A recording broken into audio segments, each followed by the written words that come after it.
Well, good afternoon. My name is Jennifer Shike, and I'm the editor of Farm Journal's Pork. As many of you know, disappointment, frustration, and disbelief shook the U.S. pork industry on May 11th, when the U.S. Supreme Court ruled in a 5-4 decision to uphold California's Proposition 12, rejecting an industry challenge in a ruling that strengthens the power of states to impose rules that affect the entire country. In California, farmers raise fewer than 1% of pigs in the U.S., yet they consume 13% of the pork. This means a significant majority of California's pork is produced in other states who are now going to be expected to comply with regulations passed by voters outside of their own state. Since the decision, the pork industry has been filled with a number of questions and unknowns about how California's Prop 12 law might impact producers across the nation. To help bring clarity to the recent ruling and how it may impact stakeholders across the pork supply chain, we've invited in a panel of industry experts that represent a variety of viewpoints across the pork industry. Today, I'm excited to introduce you to Scott Hayes, president of the National Pork Producers Council and a pork producer from Missouri, Lee Schultz, an economist at Iowa State University, who has spent 11 years focusing on the pork and beef industries, and Josh Trenary, the executive director of the Indiana Pork Producers Association. So again, today, we hope you enjoy this discussion. We encourage you guys to ask questions in the Q&A function located at the bottom of your screen. And before we get going here, I'd like to begin by having each of you start off and tell us a little bit about yourself and your background in the pork industry. Scott, would you kick us off? Sure, Jennifer, thank you. Like you said, I'm Scott Hayes. I'm a pork producer from Monroe City, Missouri. That's up in the northeast corner of Missouri. I'm a 5th generation pig farmer. Grew up with my dad and my grandpa, and even remember my great grandfather on the farm. I guess what I'm most proud of, I have 3 of my children back in the operation now as well. So we've been doing this a long time. Got it active in the local Pork Producers Association early on, and made my way through the state leadership team here in Missouri, and have been on the national board for, this is my 7th year, and I just took over as president of the board in March. Wonderful. Thank you. Lee, would you introduce yourself? As Jennifer said, my name is Lee Schultz. I'm an associate professor in the Department of Economics at Iowa State University, and I serve as the statewide extension specialist on livestock economics and markets. The pork industry is a large part of my focus. As Jennifer mentioned, I've been blessed to be in this position for 11 years now, and I hope what's many, many more. A big part of my job is educating producers and others on the market situation and outlook so that they can make informed decisions. This oftentimes consists of summarizing the supply and demand situation, drawing implications for the hog markets, and really outlining specific issues shaping the marketplace. What we're going to talk about today certainly fits a lot of these factors, both for the short-term and the long-term outlook for the pork market. Great, thank you. And Josh? Hi, yeah, I'm Josh Trenary. I'm the executive director of the Indiana Pork Producers Association. Grew up on a corn, soybean, hog farm in central Indiana, and my brother's still there running that farm. I've been with Indiana Pork in one capacity or another since about 2008, and I work mostly on regulatory and legislative issues for them. Well, again, thank you guys all for joining us today. I know you're busy, and so your time sure means a lot to us. But, I guess as we get things going here, Josh, would you be able to share a little bit about the Supreme Court's ruling and an overview of basically what took place in the courts? Sure. Yeah, I'd be happy to do that. So a little bit of background. Prop 12 passed in California in 2018. National Pork Producers Council and American Farm Bureau Federation filed suit in federal court in San Diego after that, challenging that the law violated the Commerce Clause of the U.S. Constitution. So that case got dismissed, and it was appealed to the Ninth Circuit. Lost there in 2021. March of 2022, the Supreme Court then agreed to hear the case. In October of 2022, there were oral arguments, and then of course, on May 11th, we found out that the Supreme Court did uphold Prop 12. I guess as a precursor to sort of what the case was, it's also important to note that, you know, regardless of the outcome, this is the process that needed to happen. This case was designed from the time the original complaint was filed as something that the Supreme Court may one day consider. There was always going to be a certain amount of uncertainty around these types of state laws until the Supreme Court considered this issue. Prop 12 being upheld certainly isn't the result the industry wanted, but at the very least, we know the outcome and we can move on from there. And the fact that NPPC and AFBF were able to get this case that far through the process is in itself a benefit to the industry. You know, I guess with that sort of as a backdrop for all this, the arguments by the industry against the validity of Prop 12 hinged on a constitutional argument that had to do with federal commerce power. The U.S. Constitution gives the federal government plenary power over commerce between the states and between countries, means absolute power.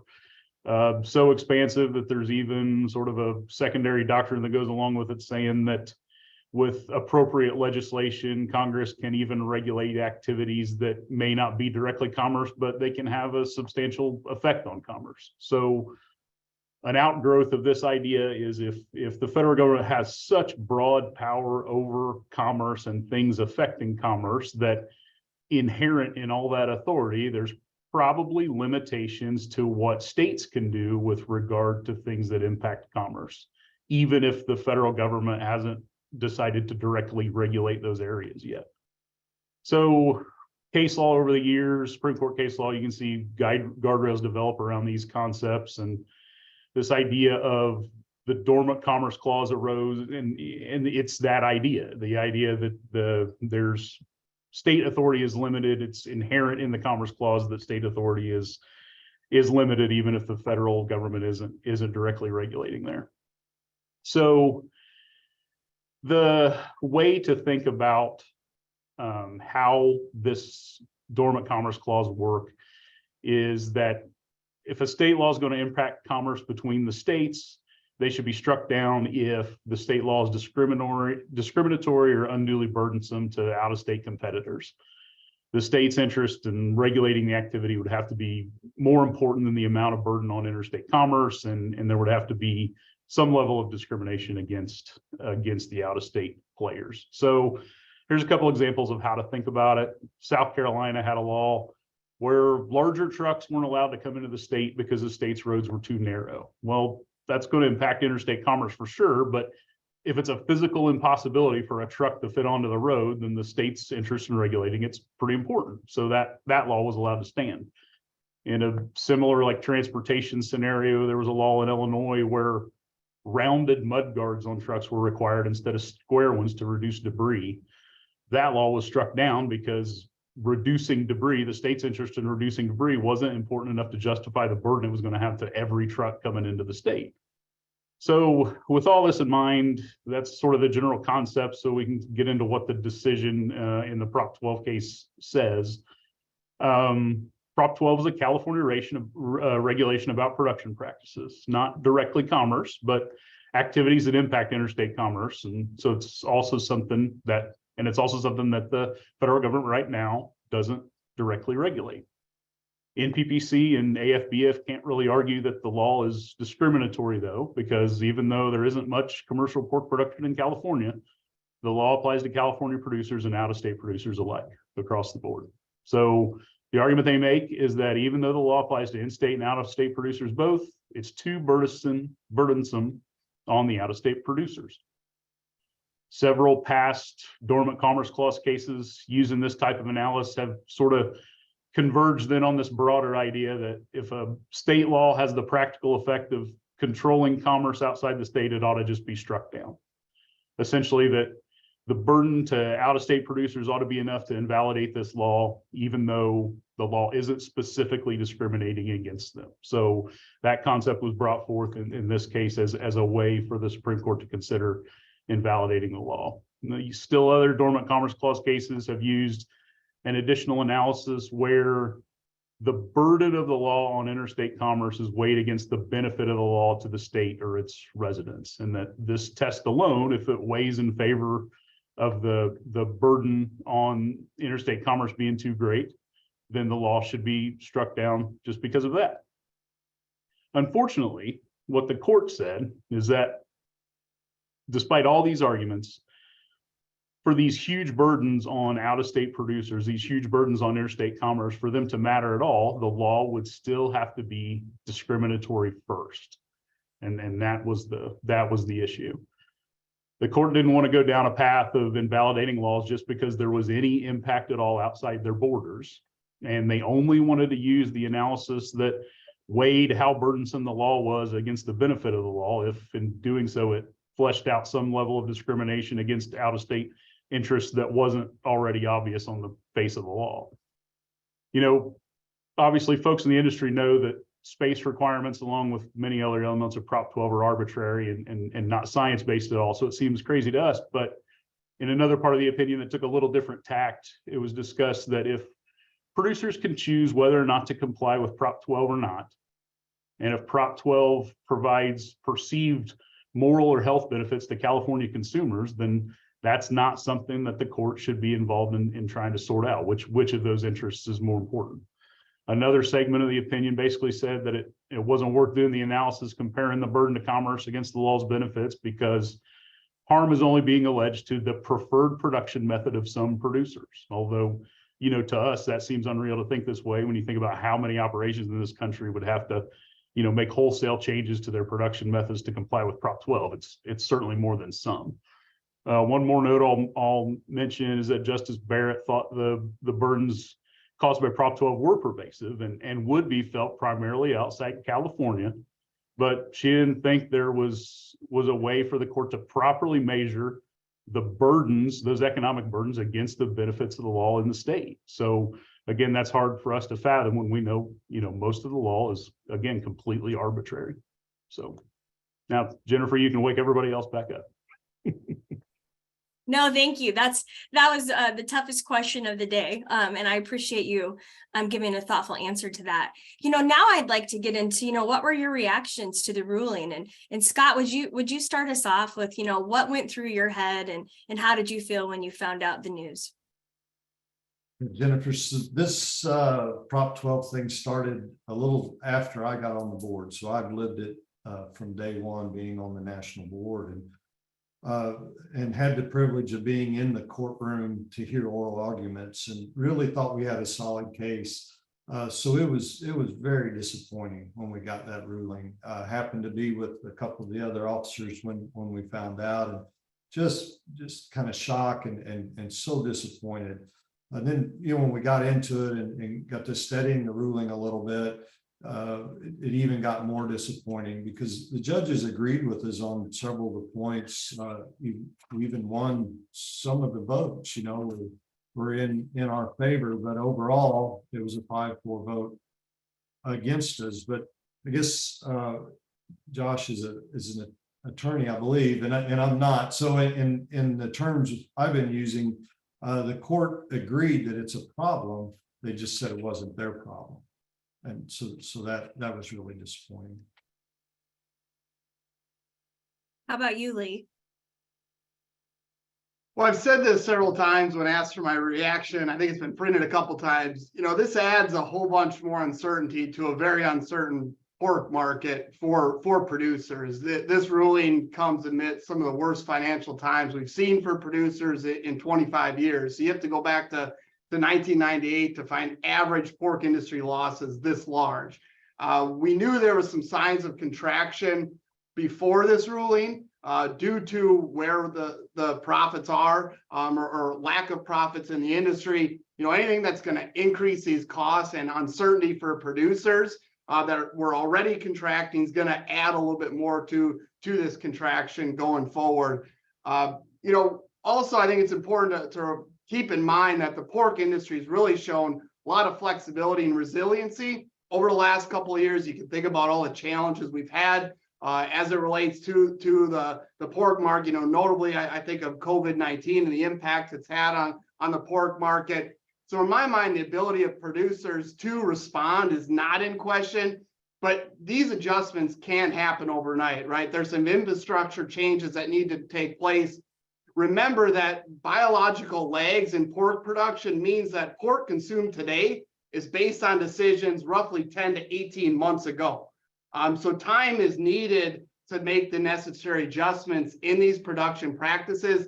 Delaying implementation of Prop 12 will not eliminate the impacts, but will help reduce some of the impacts and allow producers to make some of those adjustments. Thank you. And how about you, Josh? Obviously, you kind of represent an even different viewpoint, leading a group of people and leading a group of pork producers. So what were some of your reactions? Yeah, sure. I was surprised by this concept, in the Ninth Circuit years ago when this sort of played out in the poultry industry with another California law. And there they, made the law valid by passing another law to make production standards they tried to apply out of state the same as in-state producers. And then the Ninth Circuit said it was fine. And to see the Supreme Court kind of, take on that, that same type of analysis was pretty disappointing to me, I guess, because of the broader public policy interests that are in play. Now, the idea that a state law can cost an industry that is largely outside its borders so much, and that's going to translate into a higher price tag on food for its own residents, and something like that being able to remain in effect is concerning. It seems like a law with this kind of impact is exactly what the Dormant Commerce Clause concept has, been developed over time to address. So by making the application of that concept hinge on this sort of what's good for the goose is good for the gander idea is concerning. The idea that if the law applies the same as in state as it does out of state, it's probably going to be a valid use of state authority. It's really concerning where that might lead. A law like this could affect any national industry. And if that industry is a very small presence in the state in which the law was passed, then it's not going to be a big deal if the state applies both in and out of state. So I worry about where all that goes.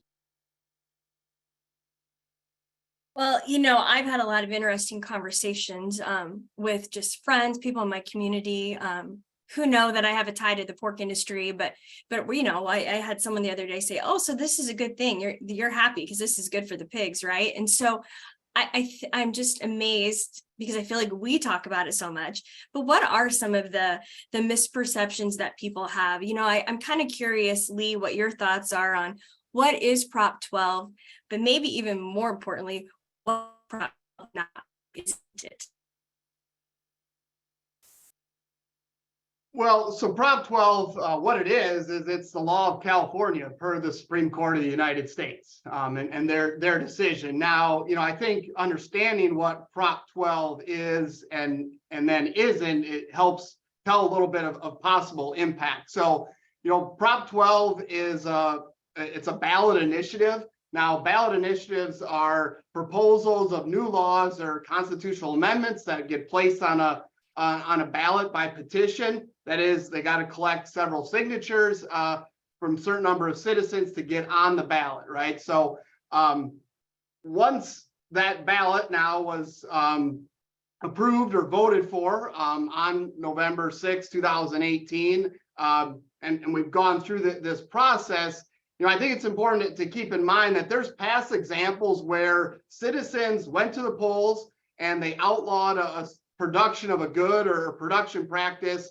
that they routinely fought already, resulting in this kind of so-called vote versus buy gap, right? So they're voting not necessarily with their dollars, because we see that when they go to the grocery store, they're buying that certain production practice. I've heard a colleague refer to this as an unfunded mandate. So here you're requiring voters are requiring producers to adopt costly production practices for which shoppers had already revealed that they were unwilling to pay sufficient compensation in the marketplace for this. You can think about this. So this mandate is, we don't know if consumers are willing to pay for these production practices and the increase in this. You would think if they were, this would have voluntarily came about, right? If there was profit maximizing producers, packers, retailers out there, and that they seen a demand from consumers for these certain production practices, they would have gone after those premiums, and you would see a segment of the marketplace that would have developed from this voluntarily. Now, this is where we're going to see now what consumers and how much consumers are willing to pay for this. And ultimately, that's going to show the cost, some of the costs on the industry. Because if there's an unwillingness to pay what's going to need to be higher prices, that ultimately means producers are going to bear that increased cost.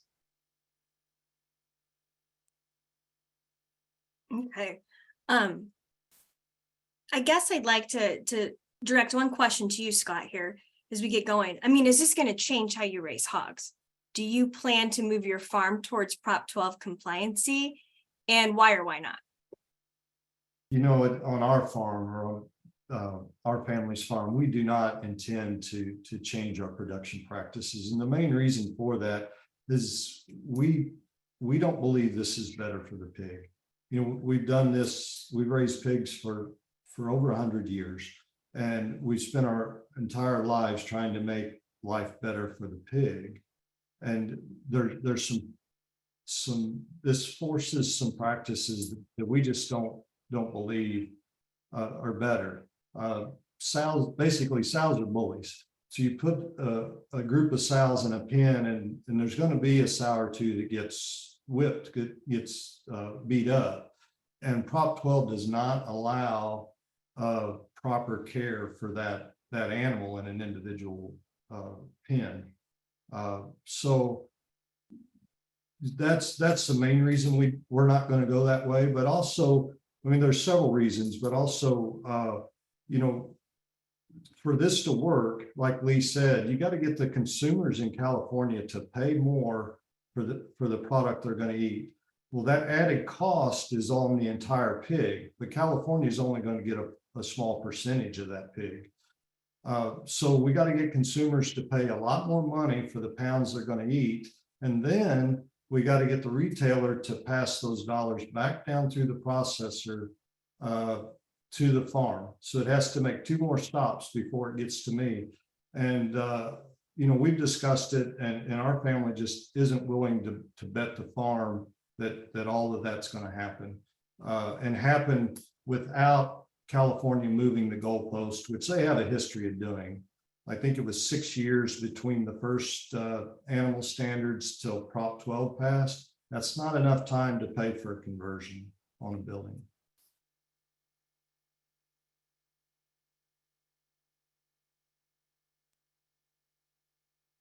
Jennifer, I can add to your question on Prop 12 confusion, I guess. Scott had mentioned, that it's not, Prop 12 requirements aren't what's best for the animals. And, one way to address, confusion when you hear it about Prop 12 is use that opportunity to segue in a conversation about how to address animal care in a way that actually matters. There's all kinds of production methods out there that can be the basis of great animal care. It's the combination of the production method itself and the care and level of management from the people that are operating the farm that make good animal care. And there are real practical ways out there to ensure for the animal and for the consumer that there's a proper intersection between the production method and that level of care and management from the people, without having to enact some arbitrary standards. Some states have laws that are more broad to ensure this. For instance, in Indiana, our animal care law sets a standard that animals have to be cared for in a manner that's appropriate for that animal's breed, sex, and age. That's it. Even absent any government regulation at all, there are industry standards in place. Packers require that farms are pork quality assurance certified, and that program addresses many aspects of animal care, and then those farms are audited by third parties then to ensure compliance. Thank you. I'm also curious. So I understand where you're coming from, Scott, but Lee or Josh, have you heard anything from maybe, operations in your area about people moving towards Prop 12 compliancy? What kind of a pulse do you have on the, kind of the numbers or the movement towards that? Yeah, I'll take a shot at this question first. Certainly there's been some early adopters. As Scott mentioned, this works for some operations and where those operations may see a value proposition, right? And a lot of times that aligns with premiums that they're able to acquire in the marketplace. What I first like to mention is there's not a lot of data out there to help us understand what production meets Prop 12 compliance.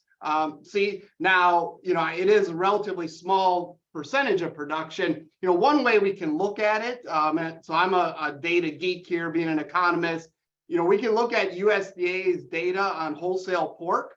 So this would be livestock mandatory reporting data. It's going to cover almost 99% of the hogs slaughtered when we look at federally inspected slaughter. And if we look at their weekly pork report for specialty products, now this is an aggregate, so it's going to be pork cuts from specialty programs, including open pen gestation, crate-free, antibiotic-free, no antibiotics ever, color graded, breed quality, so on and so forth. If you look at that amount of pork as a percentage of the comprehensive pork wholesale report, and they've done this since 2019, that specialty, it's going to average about 5.7% of the pork. And that's an aggregate. It's not just gestation housing related. It's all specialty pork. It's going to be roughly maybe almost 6%. Now, we have seen that increase a little bit. That's maybe roughly in that 7 to 8% now. But still much smaller than when we think about what percentage of pork will need to be compliant to meet that market. Another thing, I think to mention, Scott kind of alluded to this, as we think about California, the number is, they roughly consume 13% of the nation's pork, but that's not 13% of the nation's hogs necessarily. When you think about hogs, they come in fixed proportions, right? We get the same amount of individual cuts from each pig. That doesn't say that California is necessarily going to consume that in equal proportions. Just like we send products to different markets, we send them to the highest valued market. That's the case here. So if they're consuming roughly 13% of the production, there's going to need a larger percentage of production to comply to meet what they're demanding in the products that they're demanding. So I think, there's a bit of uncertainty of how big that production necessarily needs to be to meet that market.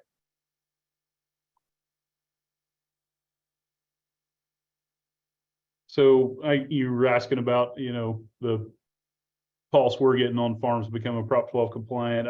I can just speak to Indiana. I mean, we're not a very sow heavy state, but we had some farms in Indiana that were proactively converting already. Some of those folks, if you talk to them, were wanting to be prepared to avail themselves of that market if Prop 12 was upheld, and some were doing it because even if Prop 12 was struck down, they still felt like there might be a market for products raised according to those standards. Now we're hearing from producers that are staying the course, not planning to change. We've heard from others that have reached out to their engineers to start talking about what changes on their farm might look like. I got a question last week about current projects in our state right now that might be in flux because of the Prop 12 decision, which I hadn't considered. So I looked it up for permits. Again, not a sow heavy state by any means, but for permits now in process in our state, there were only 6 sites in total that involve sows for a total of about 8,000 head. I'm going to move over to some of the questions that we have populating over in the Q&A. Let's take this one. Was there anything done by MPPC in the last 4.5 years since Proposition 12 was passed to prepare producers, especially in the sow space, for a worst case scenario? Could one of you elaborate on that?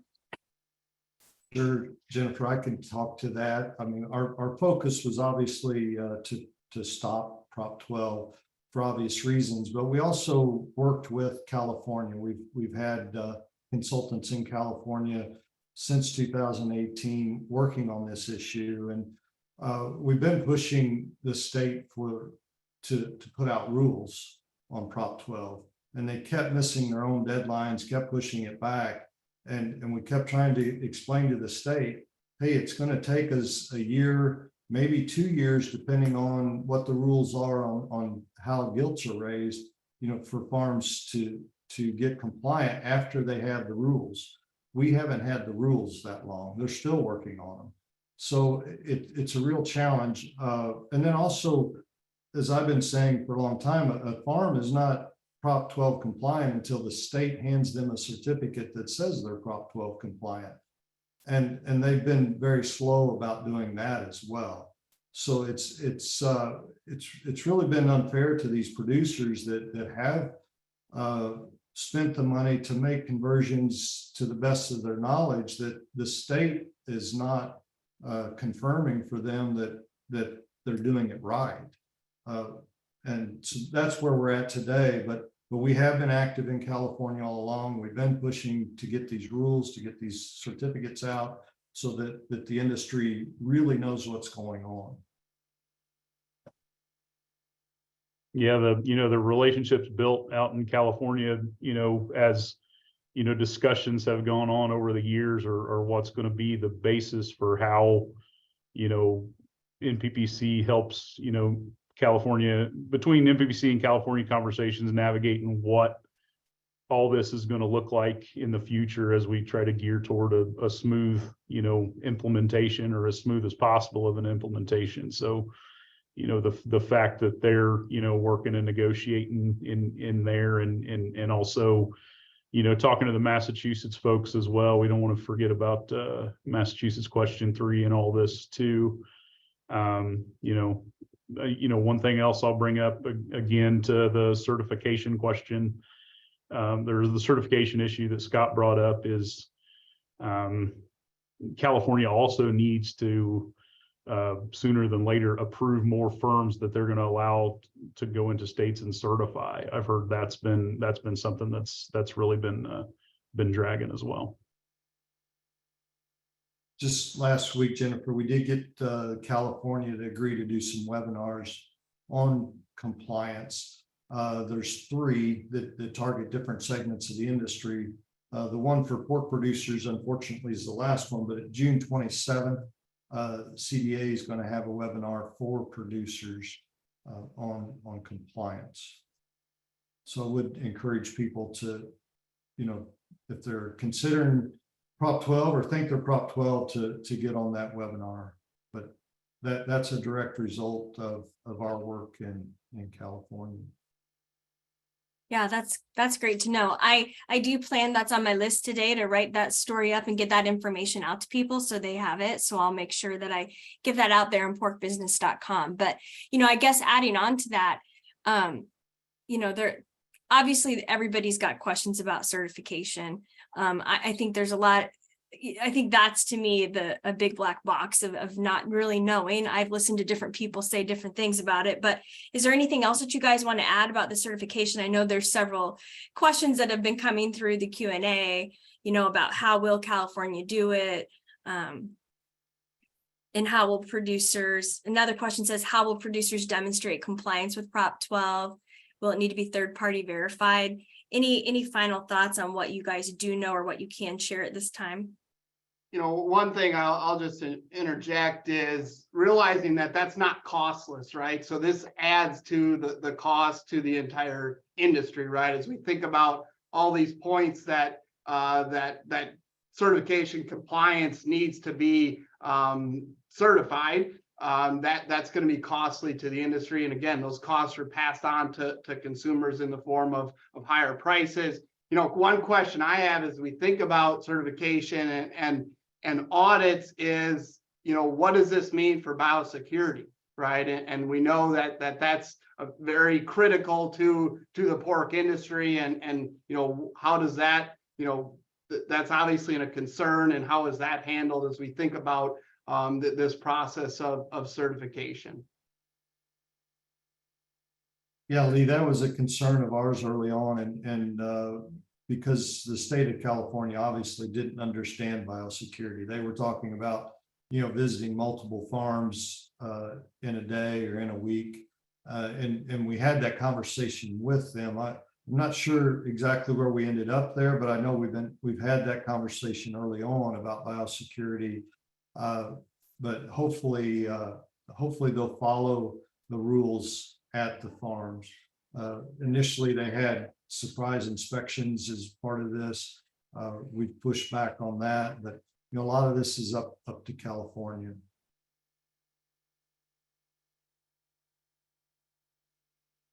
Okay, well, I know we're going to run tight on time here, so I'm going to move on to another question from the Q&A that is similar to one that I had too. Josh, I'm going to aim this one at you first. What do you see as being the 5-year or 10-year implications of Prop 12 to the industry and U.S. commodities overall? I guess, how is Prop 12 going to change the pork industry as we know it and impact agriculture? It's an easy question. Yeah, that's certainly a pretty speculative question. I mean, you think about what the landscape, how the landscape in commercial pork production might look, how it might look different because of this, in a few years. It takes a lot of capital to make these conversions. So, those farms would be interested in availing themselves of that market, but don't have access to the capital, are going to be at a disadvantage. And then, if the conversions are made and the farm's going to be producing less pigs overall, then unless they expand in addition to the conversion, and even if they do that, the production is not going to be as efficient as a more conventional method. So what's that going to mean to overall competitiveness over time? Maybe market access ends up being more of a challenge too over time as packers sort out how they're going to handle this. But Lee's the numbers guy, so let's let him talk about it.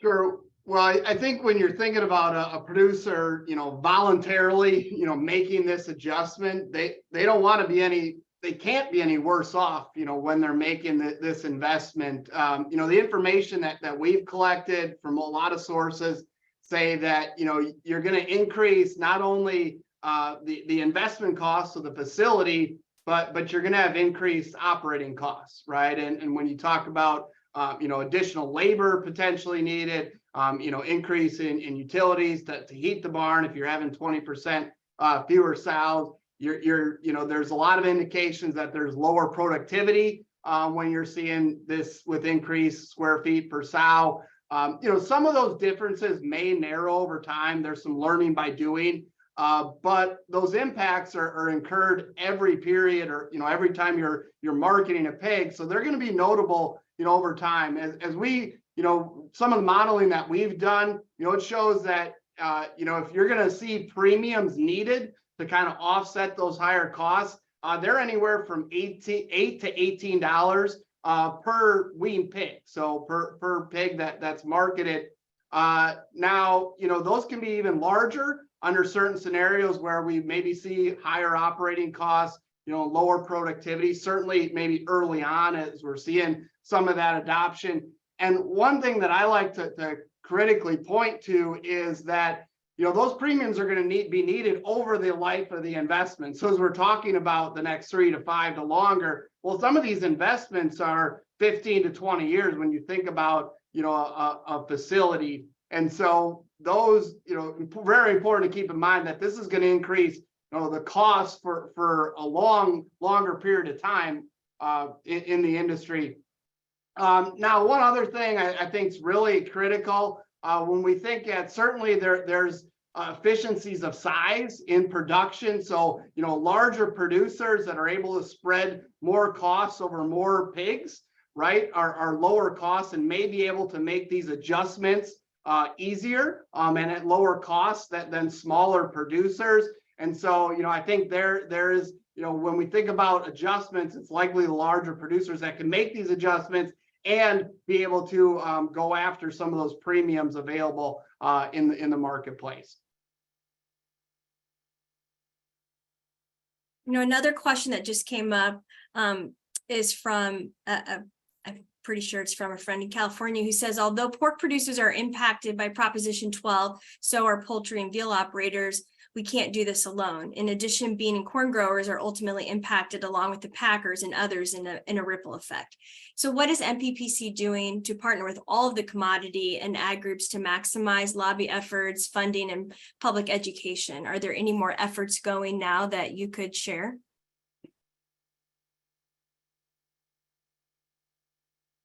Yeah, I can tell you that, the entire barnyard is concerned about this because there's really no limit to the I guess the restrictions or states, deciding how farming practices should take place. And yeah, everybody has an outreach to the public. That's pretty hard to do. There's just so many people and it's so hard to get their attention. And you could probably speak better to that, Jennifer. You're in that business, but we do try to get our message out. It's an endless job. And then, just to get people to not only pick it up, but then to believe it.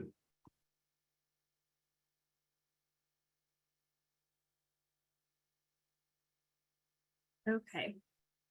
I'm going to move on to one question that I'm curious on. Scott, what's your perspective? One of my concerns, speaking about, having that role and trying to connect this information with the public is that I feel like Prop 12 definitely opens doors to further ballot initiatives. And I know we all are wondering what's going to happen with question 3 and so forth. So could you share any of your thoughts about how does Proposition 12 impact, your thoughts on what future ballot initiatives could be, and not just the pork industry, but all of agriculture? Sure, it's a huge concern for me as a pork producer and personally as well, because really what the Supreme Court said is a state has a right to inflict or to impose its moral beliefs on another state. Judge Roberts and Judge Jackson talked about that in their oral argument, or when we had oral arguments. So we've been saying all along, this is bigger than pork. It goes way beyond pork, and it also goes way beyond agriculture. And we've seen within 24 hours, other industries was putting out information about how they're going to use this to further their cause. So it's not sure where it's going to go, where people are going to take it, but it opens the door up for a lot of possibilities that I think is going to be challenging for consumers all over the country, and not just in agriculture. That brings back the question about collaboration amongst the barnyard. I mean, what Scott's talking about is very true, and it also it's going to yield some pretty unique collaborations across many industries too, as we figure out how to address this moving forward. Yeah, there are several questions popping up about, do you think this will spread beyond hogs to dairy and beef, other species? Any thoughts on that, or are you seeing any movement there? Yeah, I mean, there are regulations already for sure that apply to other species, and as what Scott was talking about, things like this may be happening in other industries. It could certainly happen or keep happening in other states and in other forms of livestock and poultry for sure. And I certainly don't want to give anybody any ideas, but some of the crazy stuff that we see out of Europe that we say, no way that'll happen here. Well, now the door's kind of open for it to happen by state, where it would be a real challenge for that to happen nationally. Now individual states can do some of those things that we sure hoped would never come here. Lee, let's move on to the impact that financially that Proposition 12 might have all along the value chain. Can you discuss some of the cost of Proposition 12 to the larger industry? And, you know, we've had some questions come up as well about how that might impact the feed industry too.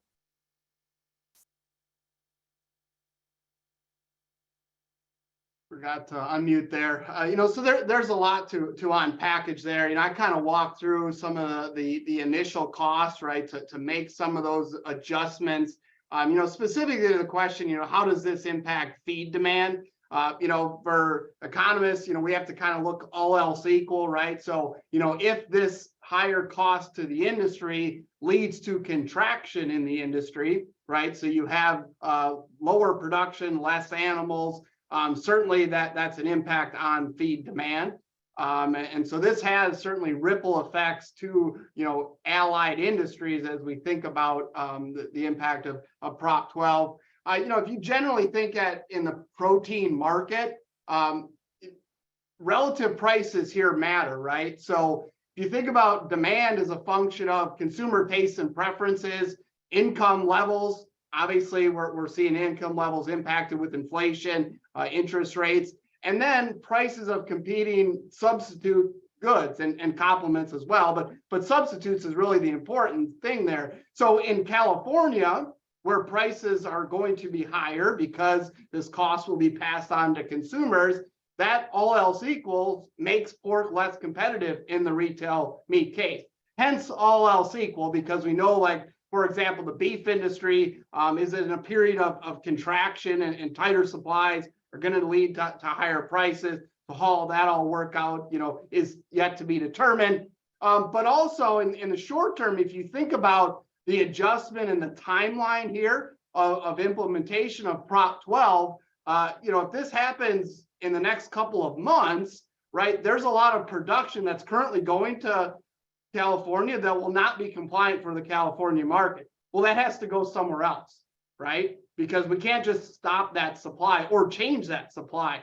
And so that larger production then is going to weigh on prices in the rest of the market, right? Domestically or on the export market. And so in the short term, certainly, that could impact prices here domestically in the form of lower prices if we can't send that production into California. So very wide ranging impacts to really unbundle as we think about all the impacts. A lot of it has to do with timeline too, of when implementation does take effect and how that impacts prices throughout the supply chain.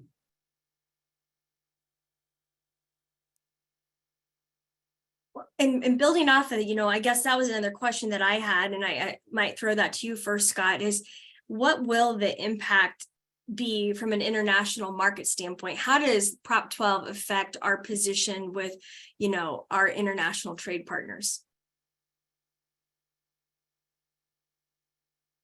We're still evaluating that.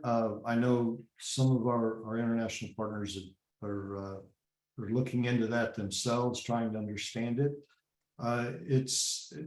It affects them as well if they're going to ship product to California, and product going out.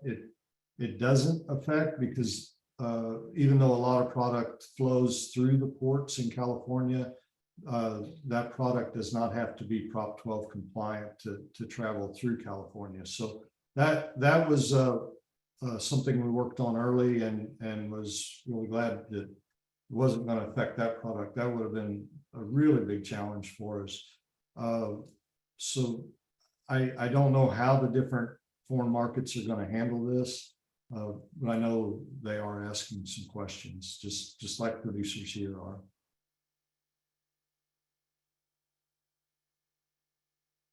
Lee, any thoughts, or are you hearing a lot from packers about how they're going to handle Prop 12? We've got some questions in the chat about that, and that was on my list too. What's the word on the street from how the packers are responding to this?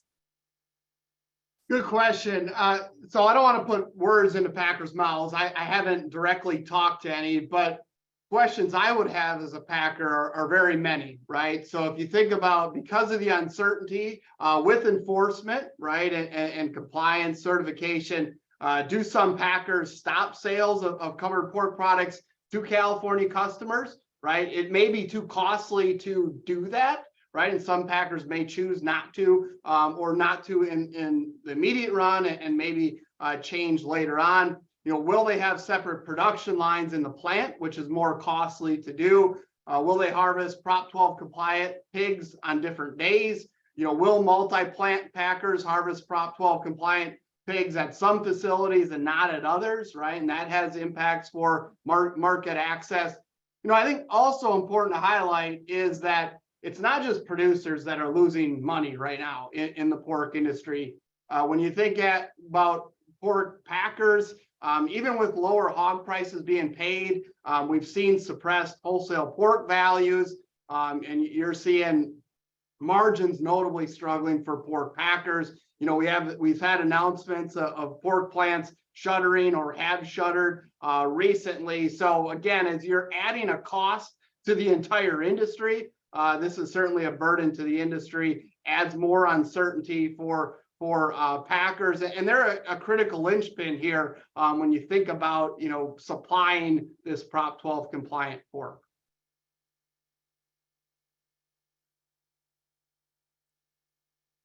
Thank you. I know that was a hard question to answer too, and I'm anxious to hear more from the packers as well.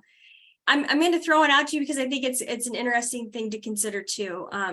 One of our questions that came through is, while there are many that view the Supreme Court decision as a watershed moment for animal welfare, you know, how do we as an industry respond to that? And I've heard some really good input from people out there, but what do you guys think about that?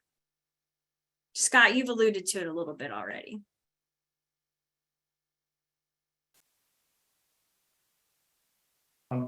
Yeah, Jennifer, I have to apologize. I was typing an answer. Do you want me to ask again? Please. Yep, no problem. We have so many questions. This is great. We appreciate them coming. We're doing our best to get through them all. Yeah, I just thought this question was a good one, and a lot of people are asking about this. While there are many that view the Supreme Court decision as a watershed moment for animal welfare, how do we as an industry respond to this? Well, it's unfortunate that they view it as a watershed moment for animal welfare, because it's certainly not. And the courts actually, California's can't make that claim. The court said that claim's false. You know, early on they were claiming that the meat would be safer, and the court said, no, you can't make that claim either. The only thing they were left with is it doesn't meet their moral standard. So I think it's important to get the message out that this is not better for the pigs. It's not better for the people. It just makes it challenging for the industry. It raises costs on consumers. I don't know who wins here. It looks to me like everybody loses, and maybe I sound like a sore loser beating that drum, but I can't find a winner in this. It's just really unfortunate.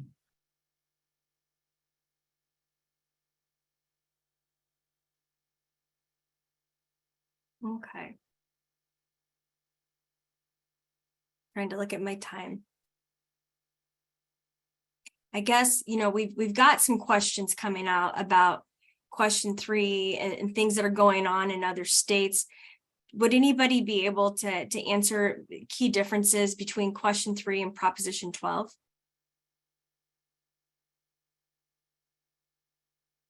And that might be one we need to dig into after the fact too. I mean, at a very basic level, I guess I can do that based on like some notes I have on the language from a long time ago. Q3 was